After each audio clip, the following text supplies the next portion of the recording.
우리 서로 축복하겠습니다. 오늘도 승리하셨습니다. 다시 한번 할까요? 오늘도 승리하셨습니다. 오늘도 하나님의 부름을 받으셔서 행복한 사람 되셨습니다. 당신이 제일 행복한 사람입니다. 믿으십니까? 세상에 누가 가장 행복한 사람입니까? 옆집 교회 뒷집 누구 아니라 오늘 이 자리에 있는 저와 여러분들, 그리고 바로 내가 이 세상에서 가장 행복한 사람인 줄로 믿습니다. 믿음대로 되는 거예요. 믿음대로 됩니다. 내가 안 믿으면 정말로 행복한데도 행복한지 모르고 살잖아요. 믿어야 내가 행복한 사람인 줄 알지요. 다시 한번, 내가 가장 행복한 사람입니다. 우리 권사님 잘 하시는데 쓰다듬어 주는 거죠.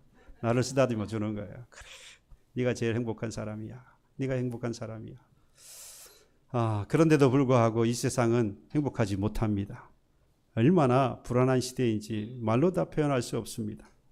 세상이 불안해서 한시도 마음을 놓고 살아갈 수 없죠. 우리나라가 세계에서 가장 안전한 나라 중에 하나라고 말하는데, 우리나라도 이제는 언제 어디서 누가 나를 해칠지 모르는 그런 불안한 공포 속에서 우리가 지금 살아가고 있지 않습니까? 나하고 아무런 관계가 없는 사람인데, 내가 그 사람하고 일명식도 없는데 와가지고 나를 해치고, 물론 이것이 모든 사람들에게 일어나는 일은 아니지만 그래도 점점 이런 상황들이 많아지고 있다는 것은 정말 우리로 하여금 불안하게 만듭니다.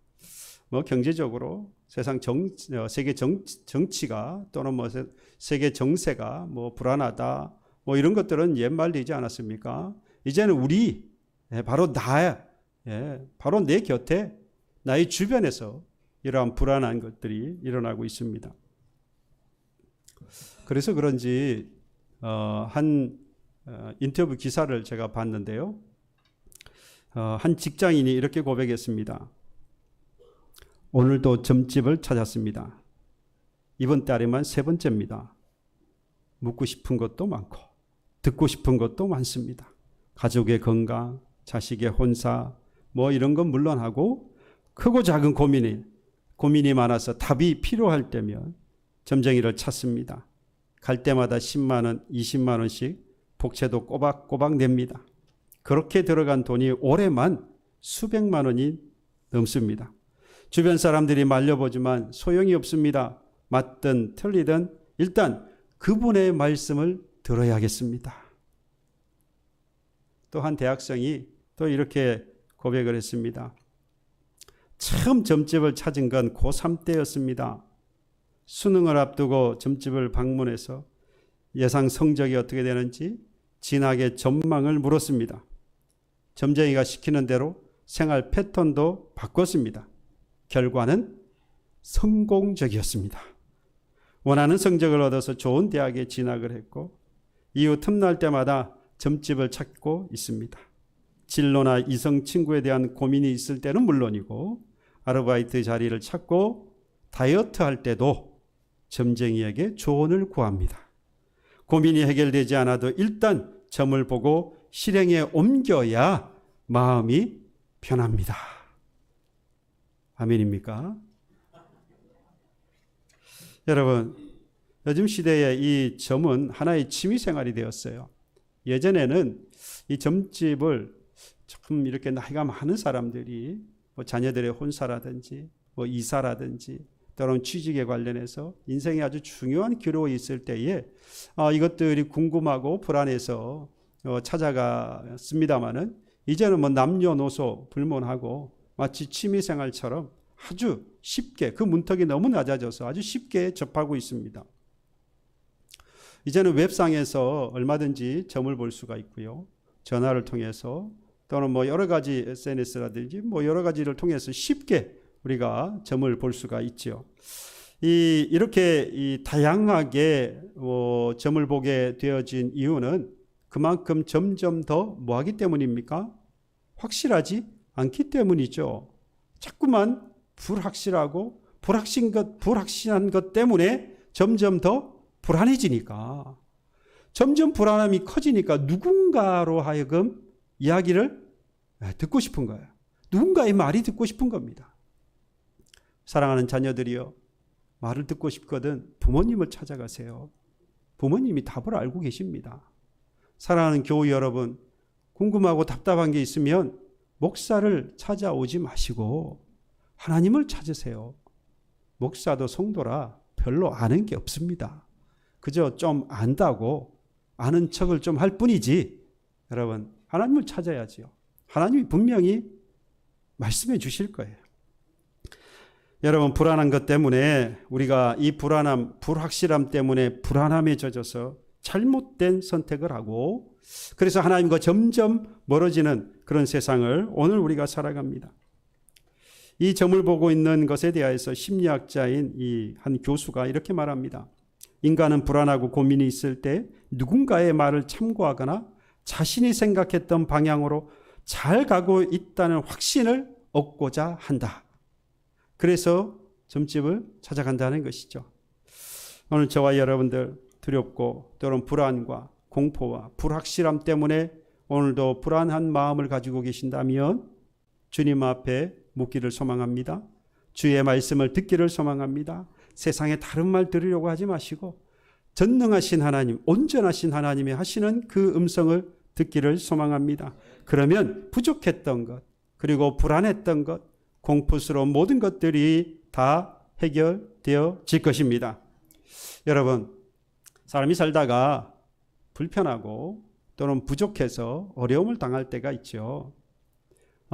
부족한 것을 보고 우리는 결핍이라고 이야기합니다. 여러 가지 부분에 있어서 우리가 결핍을 느끼게 되는데, 사랑이 부족하면 애정 결핍에 빠지고요.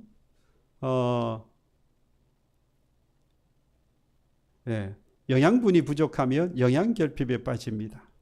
그리고 주의가 산만하면 주의력이 산만해져서 ADHD라고 해서, 그죠? 주의력 결핍에 빠지게 되어집니다.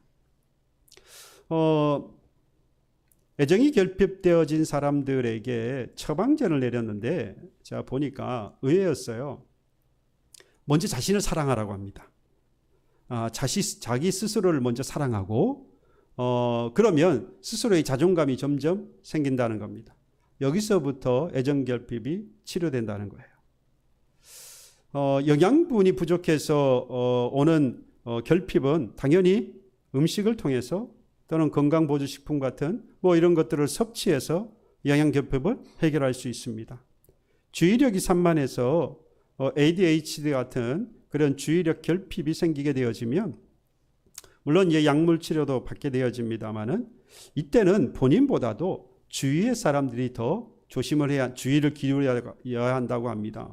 그래서 가장 가까이는 가족들, 그리고 가르치는 선생님들, 조금 주위에 있는 주위 사람, 이웃들, 이런 사람들이 과한 행동을 하거나 또는 이 ADHD의 성향을 가진 그런 아이들의 행동은 과하게 행동을 하게 되어지죠. 그럴 때에 불안하게 느끼지 말고 적절하게 대처를 하면, 별 요동 없이 대처를 하면 그 아이의 그 정서가 이렇게 다시 정상으로 돌아온다고 해요. 네, 요즘은요, 한 3세에서 6세에서 가장 많이 나타난다고 하는데, 이제는 어린 아이들의 문제가 아니죠. 그 아이들이 점점 자라와서 지금 현재 어른이 되어서 이 어른 HAT가 많습니다. 그래서 어른이들 불구하고 주의력이 산만해서 주의력이 떨어져 가지고 뭘 하나를 집중해서 하지 못하는 겁니다. 그리고 어떤 상황에 대해서 과잉 반응을 하면서 분위기를 망쳐놓는 그런 경우도 많이 볼 수 있습니다. 아이들만의 문제는 아니라는 거죠. 여러분, 이렇게 모든 일들의 부족함에 대한 결핍에 대한 우리가 해결할 수 있는 여러 가지 방안들이 분명히 있습니다. 같은 원리로 보았을 때에 우리는 그러한 일반적인 생활을 할 뿐만 아니라 우리는 영혼을 가지고서 하나님 앞에 신앙생활하는 영적인 존재잖아요. 교회와 그리고 교인, 곧 성도, 그리스도인은 유기체, 그러니까 영적인 존재로서 생명을 가지고 생활하는 자입니다. 보이는 것이 전부가 아니라는 것이죠. 그러니 우리의 영도, 우리의 육체와 정신도 건강할 필요가 있지만 우리의 영혼을 가진, 그래서 영적인 생활을 하는 우리의 영혼도 뭐 해야 한다는 겁니까? 건강해야 한다는 것이죠. 그래야 우리의 신앙생활도 건강하게 되어질 것이라는 겁니다. 어느 부분에선가 결핍하게 되어지면 우리의 영혼의 건강이 해쳐져서 그리고 우리의 신앙생활도 건강하지 못한 신앙생활을 하게 된다는 겁니다. 그러니까 우리의 속사람이 어떤 영양소가 부족한지, 어디 부분에서 우리가 결핍을 가지고 있는지 빨리 파악을 해서 여기에 채워 넣어야 하는 거예요. 그래야 우리의 영혼도 건강하게 되어지고 우리의 신앙생활도 건강한 신앙생활로 바뀌어질 수 있다라고 하는 겁니다. 바라기는 오늘 우리 말씀을 통해서 세상에 지쳐서 지금 내 영혼이 얼마나 건강한지, 그래서 내가 얼마나 건강한 신앙생활을 하고 있는지 스스로 판단하지 못하고 오늘을 살아가는 대부분의 사람들이 그렇게 살아가는데, 오늘 저와 여러분들 오늘 말씀을 통해서 다시 한번 무슨 영적인 영양소가 부족한지 찾아보고 그래서 그것들을 채워서 건강한 영혼과 그리고 건강한 신앙생활을 할 수 있는 저와 여러분들 되기를 주님의 이름으로 축복합니다. 오늘 본문은 그래요. 하나님의 은혜를 잊어버리고 우상을 섬겨서 죄에 빠져버린 이 유대 백성들에 향하여서 이 예레미야 선지자가 그들을 책망하고 있는 내용이 오늘 본문의 내용이라고 할 수 있습니다. 조금 나누어 생각해 보면 1절부터 3절까지 내용은요, 그때가 좋았다라는 말입니다. 그러니까 하나님께서 이스라엘 백성들을 바라보시면서 하시는 말씀이 그래도 그때가 좋지 않았냐? 라고 이야기한다는 거예요. 그때가 언제냐? 광야 40년 때에 광야 40년의 생활을 이야기합니다. 광야에 있을 그때가 좋지 않았어? 라고 이야기하는 거예요. 그러니까 이스라엘 백성들이 뭐라고 말하느냐? 4절부터 해서 6절까지의 말씀에 보면은 이 유다 백성들은 오히려 광야를 통과하게 하셨던 하나님이 어디에 계십니까? 라고 이야기해요. 이게 무슨 말이냐? 지금 하나님이 마음에 든다 안 든다? 마음에 안 드는 거예요. 지금 예레미야를 통하여서 우리에게 말씀하신 그 하나님은 너무 마음에 안 들어. 그런데 광야에 있을 때 우리를 인도하셨다고 말씀하시는 그 하나님은 너무 좋았던 거예요. 그들도. 그래서 광야의 하나님이 어디 가셨느냐? 지금의 하나님은 마음에 안 든다. 그 이야기를 하고 있어요. 그래야 하나님께서 예레미야 선지자를 통해서 그들에게 책망을 하십니다. 그리고 7절로 8절의 말씀에 보면 이렇게 이 이스라엘 백성들이 타락한 죄상에 대하여서 아주 정확하게 짚고 있는데요. 가장 먼저 종교 지도자들을 짚습니다. 가장 이스라엘 백성들을 옳은 길로 인도해야 했던 종교 이 지도자들이 그들 가운데서 제사장들이 타락했다는 사실, 그리고 율법을 가르치는 자들이 하나님을 알지 못한다고 말하고 권력을 가진 이 정치 주재자들, 자신의 이 권력을 가지고 누구를 대항하느냐? 하나님을 대항하고 하나님을 대적하고 있다. 심지어 선지자들은 하나님의 이름을 부르지 않고 바알의 이름을 부르고 있다. 지금 이스라엘 백성들이 이렇게 타락했다는 거예요. 여러분, 지도계층에 있는 사람들이 이렇게 타락했으니 그대로 그것이 누구에게요? 백성들에게 전가되어지는 겁니다. 우리나라의 정치 주재자들을 위해서 우리가 기도해야 할 이유는 우리가 살기 위해서예요. 그들이 하나님 앞에 바로 서야 그것이 그대로 우리들에게 내려오지요. 이들이 잘못 선택하고 결정하고 행동하는 것이 누구에게 우리의 영향을 미칩니까? 바로 우리들에게 영향을 미치잖아요. 어느 가정에서는 부모라고 하겠죠. 교회에서는 목사와 장로, 권사님 되겠습니다. 사회에서는 또 여러 가지 단체의 가장 지도자급에 있는 사람들이겠지요. 나라에서는 정치 지도자들이라고 할 수 있습니다. 이들이 바로 서지 않으면 결국에 그 모든 것들은 그와 함께 살아갈 모든 사람들에게 영향을 미치는데, 이스라엘의 종교 지도자들부터 해서 모든 힘 있는 사람들이 타락했다 이 말이에요. 총체적인 부패에 빠진 바로 유대 나라, 이에 대해서 지금 오늘 본문에 말씀하고 있는 겁니다. 여러분, 이스라엘 백성들이 애굽에서 나와서 40년 동안 광야 생활할 때에 그때의 그 기간, 그 하나님의 백성과의 관계에 있어서 하나님이 뭐라고 말씀하셨다고 그랬습니까? 그때가 좋았다라고 말씀하셨어요. 그래서 하나님은 그때를 기억하면서 왜 너희들은 그때를 까맣게 다 잊어버리고 우상을 섬기면서 타락한 백성이 되고 말았느냐? 라고 하나님께서 책망하시는 말씀을 보면서 저는 그런 생각이 듭니다. 제 모습도 그렇지 않을까? 달면 뭐 하고요? 삼키고, 쓰면 뭐 하고요? 뱉어버리는, 이게 사람의 마음 같아요.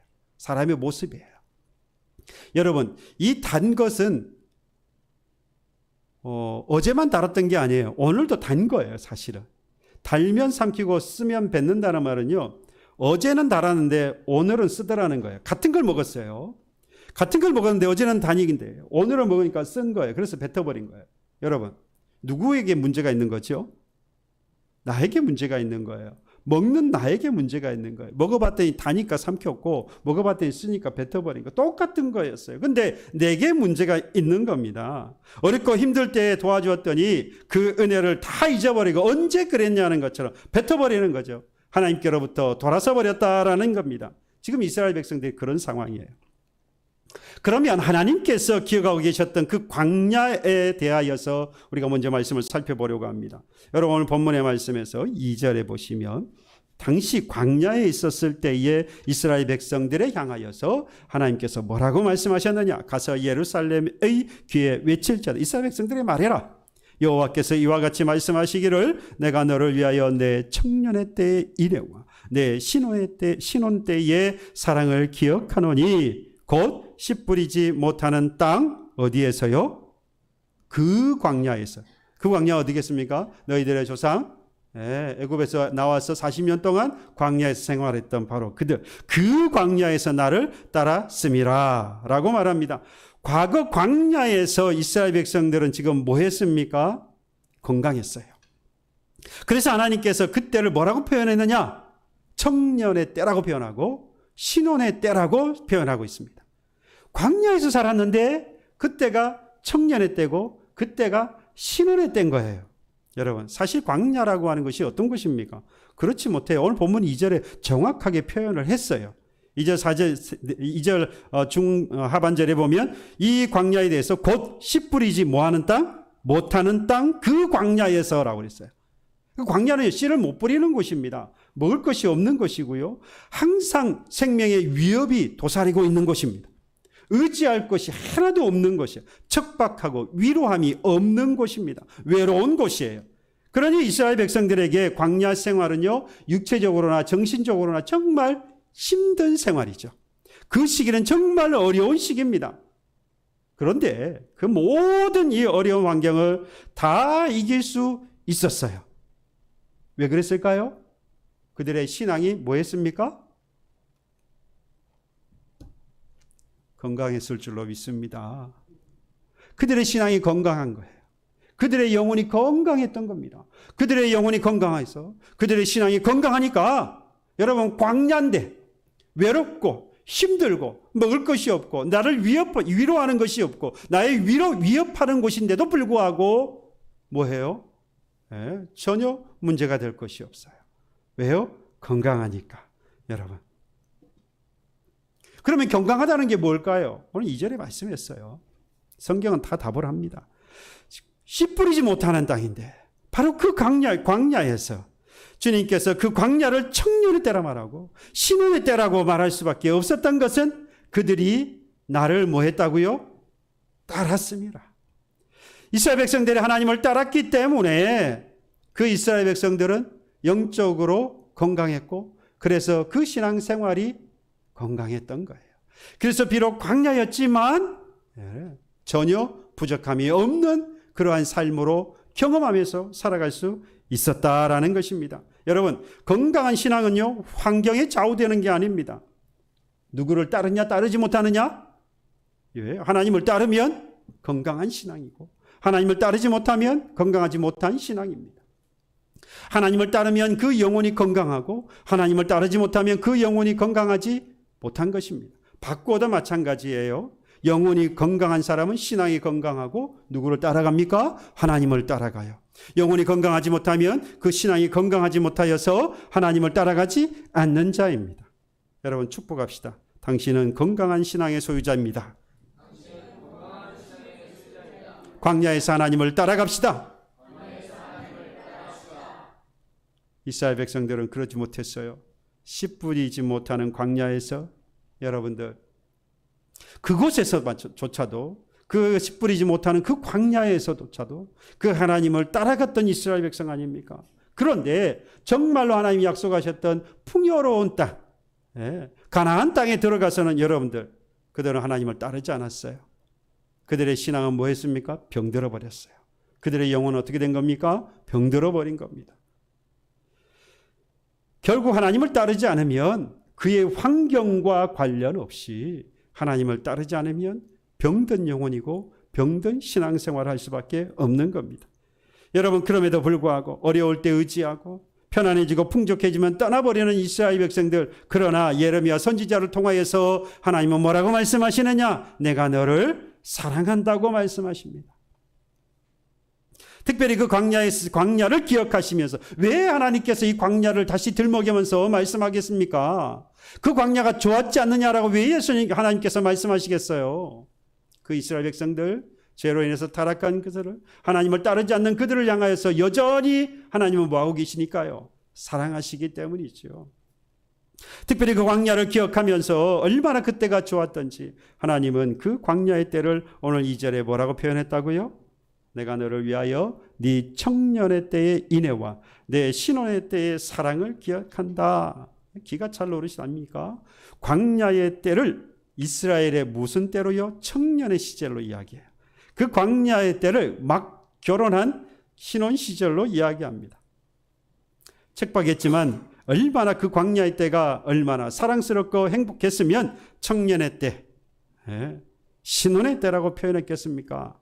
이어서 3절에서도 보면요, 청년의 때, 신혼의 때뿐만 아니라 이스라엘은 여호와를 위한 성물, 곧 그의 소산 중 첫 열매이니 그를 삼키는 자면 모두 벌을 받아 재앙이 그들에게 닥치리라. 여러분, 광야의 때에 이스라엘 백성들은 하나님께 모해진, 드려진 아름다운 성물이라 하나님 받으시는 첫 열매가 되었다. 그러니 이것들을 건들면 내가 가만두지 않겠다라고 하나님 말씀하시는 거예요. 얼마나 하나님께서 사랑하시는가를 알 수 있지 않습니까? 광야의 때는 부족한 때였습니다만 하나님을 따르는 시기였기 때문에 그 어느 때보다도 행복한 때였던 겁니다. 그러니까 말하자면 인생의 황금기가 언제입니까? 청년의 때였다 이거죠. 인생의 가장 행복한 때가 언제였습니까? 신혼의 때였다라는 겁니다. 환경과 상관없이 말이죠. 여러분, 청년의 때가 정말로 인생의 황금기가 맞습니까? 신혼의 때가 정말로 인생에 있어서 가장 행복한 때가 맞습니까? 아닙니다. 자, 아무리 때 생각해봐도 청년의 때가 제 인생의 황금기가 아니었고 신혼의 때가 제 가장 행복한 때가 아니었습니다. 제가 오늘 제 아내가 없으니까 제가 그냥 강력하게 아니었다라고. 여러분도 마찬가지일 거예요. 청년의 때가 재정적으로도 독립이 안 되어 있고요. 그리고 미래에 대한 불확실함 때문에 불안감에 쌓여 있을 때입니다. 그때가 청년의 때예요. 근데 인생의 황금기라고 말할 수 있습니까? 아니지요. 여러분, 신혼의 때 마찬가지 아닙니까? 연애할 때는 몰랐는데 결혼하고 나니까 이 남자, 이 여자가 내가 생각했던 남자, 여자가 아닌 거예요.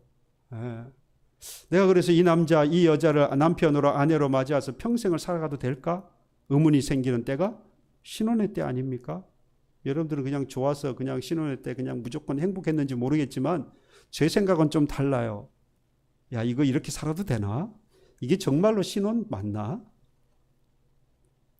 여러분, 청년의 때나 신혼의 때나 여러분, 우리가 생각하는 것, 이 말하는 것처럼 인생에 있어서 황금기나 정말 행복했던 때라고 말하기 어렵습니다. 하지만 그럼에도 불구하고 지금 뭐라고 주님께서 말씀합니까? 너 인생의 황금기는 청년의 때이고 너 인생에 있어서 가장 행복했던 때는 바로 신혼의 때다. 그런데 바로 그 청년의 때, 그 신혼의 때는 누구를 따랐던 때라는 이야기입니까? 하나님을 따랐던 때라는 거예요. 그러니까 하나님을 따랐던 때라고 한다면 너 인생의 가장 뭐한 시기? 황금기이고 그때가 바로 너 인생에 있어서 가장 아름다운 때라고 우리에게 말씀하고 있는 것입니다. 반면에 40년 광야 생활을 청산하고 적과 꿀이 흐르는 하나님이 약속하신 바로 그 가나안 땅에 들어갔던 그 시절은 정말로 풍요로운 시절이었습니다.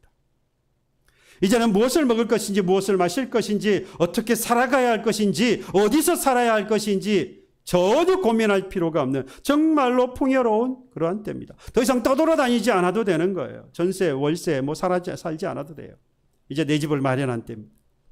그런데 하나님은 그때를, 그 가나안 시절을 청년의 때 또는 신혼의 때, 청년의 시절, 결혼의 시절이라고 말하지 않습니다. 인생의 황금기라든지 내 인생에 있어서 가장 행복한 때라고 말하지 않습니다. 환경에 따라서 본다면 가나안의 때가 인생의 황금기이고 인생에 있어서 가장 행복한 때이어야 합니다.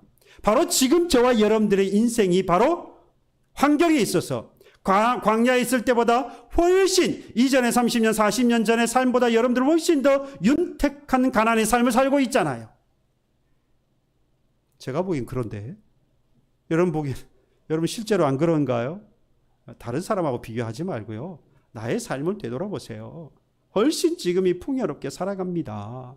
그런데도 불구하고 그 광야의 때와 지금의 때를 비교했을 때에 분명히 우리가 환경적으로 좋아졌어요. 지금이 내 인생의 황금기이고 지금이 내 인생에서 가장 행복한 때라고 말해야 되는데 정말로 그런가요? 그렇게 말할 수 있으려면 지금 우리는 뭐 하고 있어야 됩니까? 내 영혼이 건강하고 내 신앙생활이 건강해야 됩니다. 내 영혼이 건강하고 내 신앙생활이 건강하려면 하나님을 따르고 있어야 한다는 거죠.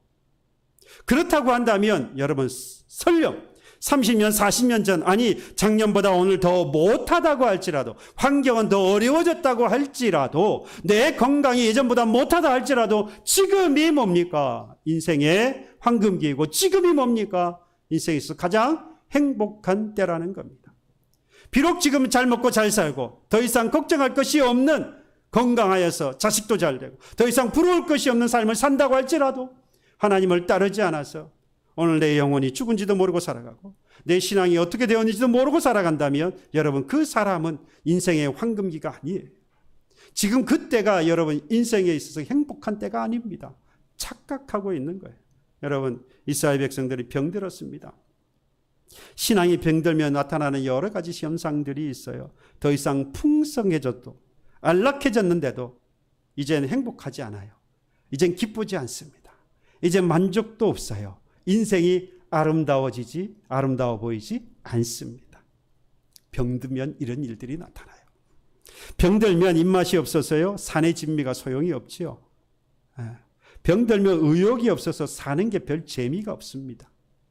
병들면 아무리 많은 것들이 가졌다고 해도 구중궁궐을 가지고 살아간다고 할지라도 여러분 아무 소용이 없는 거예요. 만족이 없어요. 그래서 우울해하고 짜증만 냅니다. 여러분 우리는 어떻습니까? 먹고 입고 쓸 것들, 여러분 과거 우리는 그런 것들이 없어서 하나님께 빈손으로 나올 때에 죄송한 마음 가지고 주님 앞에 나오지 않았습니까? 우리는 그 광야가 있었어요. 홀로 신앙생활을 해야만 했던, 그리고 이 신앙을 바르게 지켜야만 했던, 그러면서도 이 신앙을 지키기 위해서 힘쓰고 애썼으나 그럼에도 불구하고 다 하지 못한 마음 때문에 하나님 앞에 죄송했던 그 광야가 있었어요. 누구도 나의 신앙을 인정해 주지 않았던 외로움 가운데 있었던 그 광야가 있었습니다. 그 광야에서는 하나님만 믿고 의지하며 따랐는데 지금은 어떻습니까? 그 광야의 때를 지난 지금은 어때요? 청년의 때요, 신혼의 때 다 지나버리고요. 병들어서 이제는 행복하지도 않고 기쁘지도 않고 만족스럽지도 않고 아름답지도 않은 병든 이스라엘 백성들과 같이 오늘을 살아가는 저와 여러분들 아닌가요? 그러면 그 병을 고치고 다시 그 광야로, 청년의 때로, 그리고 신혼의 때로, 인생의 황금기로, 인생에서 행복했던 바로 그때로, 그래서 하나님의 성물이라고 첫 열매라고 하는 그때로 돌아가야 하지 않겠습니까? 그러려면 여기서 이제 우리가 무엇에 병들었는지를 알아야 돼요. 우리의 병이 뭔 줄 알아야 고칠 거 아니겠어요? 그때로 돌아가야 하는 건 알았는데 그렇다면 그 병을 치료해야 되잖아요. 그러려면 병명을 알아야 될 거 아닙니까? 오늘 그 병명에 대해서 13절에 이야기하고 있습니다. 내 백성이 두 가지 악을 행하였나니, 저는 정말 하나님께 감사해요. 저는 잘 모르거든요. 근데 하나님께서 말씀을 통해서 해놨어요. 야, 니들이 뭐 때문에 병들었다. 두 가지래요. 내 백성이 두 가지 악을 행하였나니 곧 그들이 생수에 근원되는 날을 뭐 했고요? 버린 것. 두 번째, 스스로 웅덩이를 판 것인데 웅덩이를 판 게 문제가 아니에요. 그것은 그 물을 가두지 못할 무슨 웅덩이들? 터진 웅덩이들이니라.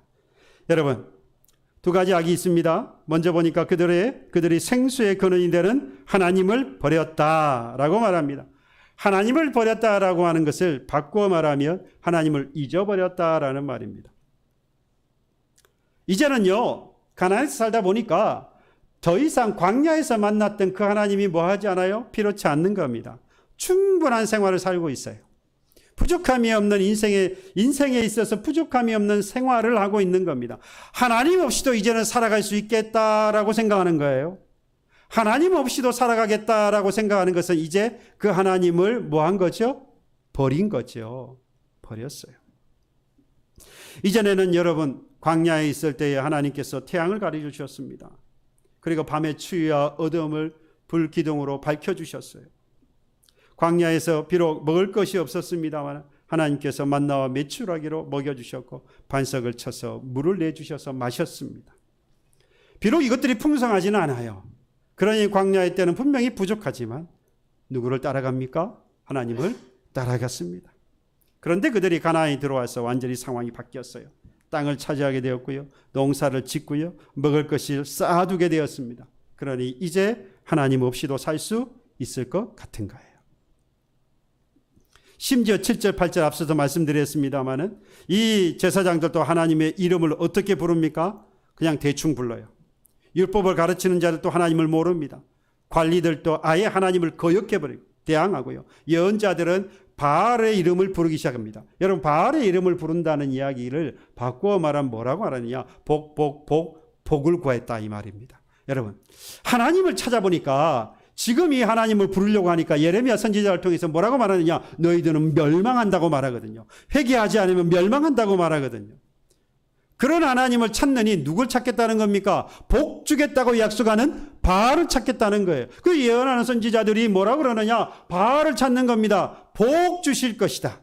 바알이 너희들에게 복을 줄 것이다. 사람들이 뭐합니까? 땡큐. 너무 좋은 거예요. 그러니까 그들도 역시 바알을 찾는 거죠. 여러분, 이랬어야 되겠습니까? 이제 집도 있고요.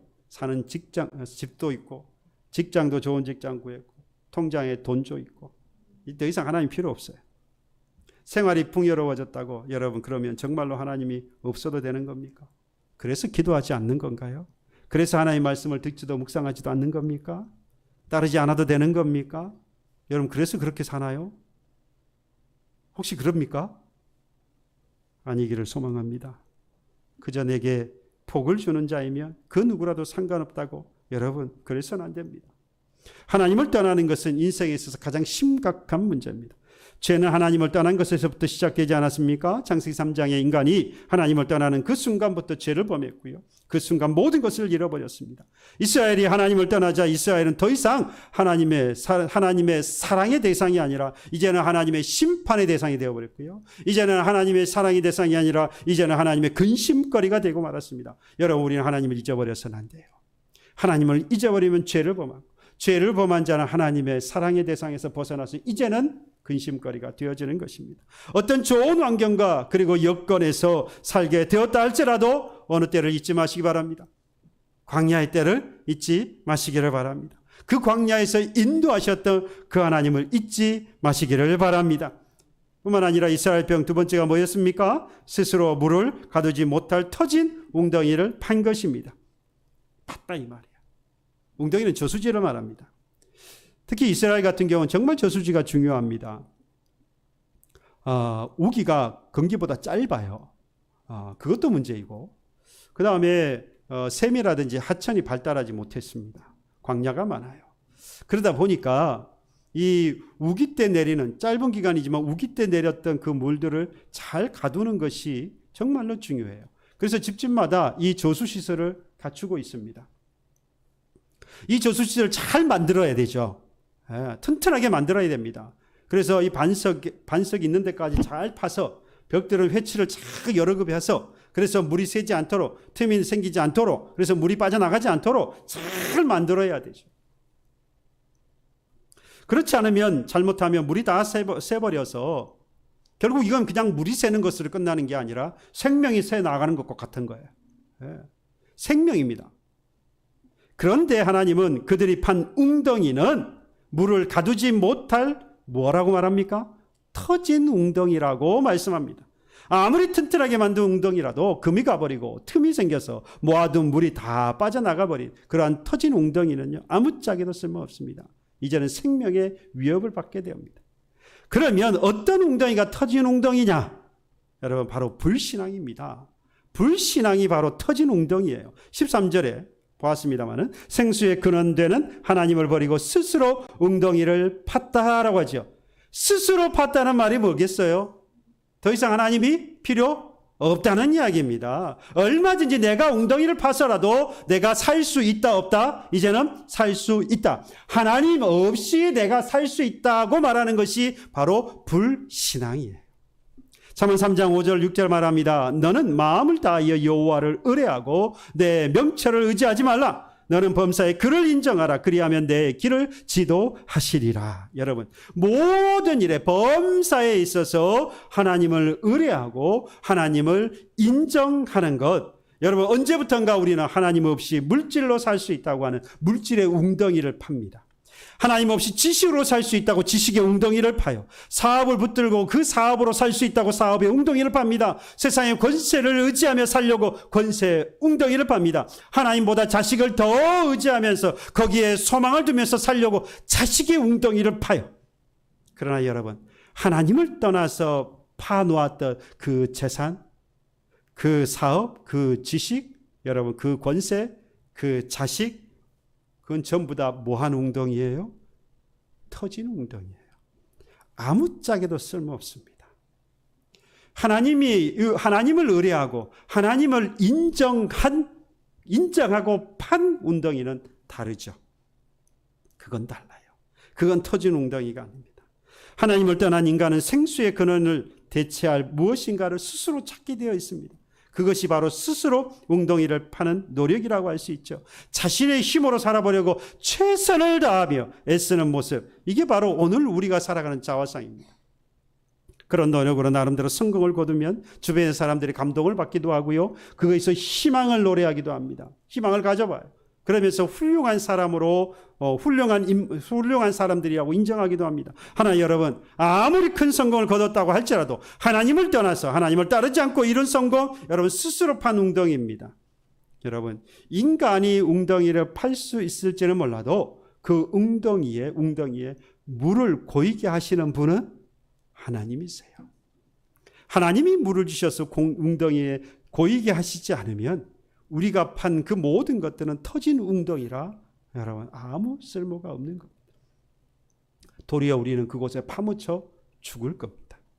여러분, 이스라엘 백성들은 병들었습니다. 가난하고 아무것도 가진 것이 없던 광야의 때는 하나님을 따랐기에 그 광야는 청년의 시절이었고요, 신혼의 시절이었습니다. 인생에 있어서 황금기였고 가장 아름다웠던, 가장 행복했던 때였습니다만 하나님을 따르지 않고 하나님을 떠난 하나님의 백성, 여러분 이들은 하나님을 잊어버렸고 스스로 판 그런 웅덩이에 불과한 그러한 불의한 불신앙의 백성들이었습니다. 병들었어요. 교회와 성도 역시 자신의 존재의 이유를 잃어버리고요, 자기 욕심만을 채운다며 교회 역시 하나님의 근심거리로 병든 하나님의 근심거리가 되고 말 겁니다. 오늘 저와 여러분들에게 묻기를 바랍니다. 광야 생활도 거뜬하게 이겼던 바로 그 신앙이 아직도 있습니까? 세상과 좋은 환경을 따르지 않고 비록 광야이지만 하나님만 따랐던, 그래서 하나님으로만 기뻐하고 그 하나님으로 인하여서 만족하며 그 살았던 그 고백이 오늘도 여러분 여전히 남아 있습니까? 저와 여러분들, 그리고 여러분의 가정이 하나님을 떠나서 하나님을 떠나 하나님을 따르지 않고 하나님을 잊어버리고 터진 그 웅덩이에 물을 채우려고만 하며 살아가요. 그래서 내가 병들었는지도 모르고 내 영혼이 병들어서, 그리고 내 신앙생활이 병들어서 조금씩 내 영혼이 죽어가고 내 가정이 죽어가고 내 교회가 쓰러지고 죽어가고 있는데 여전히 그걸 깨닫지 못하고 나로 하여금 괜찮다라고, 지금 이 정도 살아가는 것이면 충분하다고, 세상의 모든 교회들이 그렇게 흘러가고 있고 세상의 성도들이 그리스도인이라는 사람들이 다 그렇게 살아가니까 우리도 괜찮은 거라고 스스로 위로하면서 유야무야 그냥 넘어가도 되는 겁니까? 우리는 살아야지요. 그러기 위해서 우리는 그 병을 고쳐야 합니다. 병든 나의 신앙을 고쳐야 건강한 신앙을 회복합니다. 그리고 건강한 영혼을 가지고 살아갈 수 있습니다.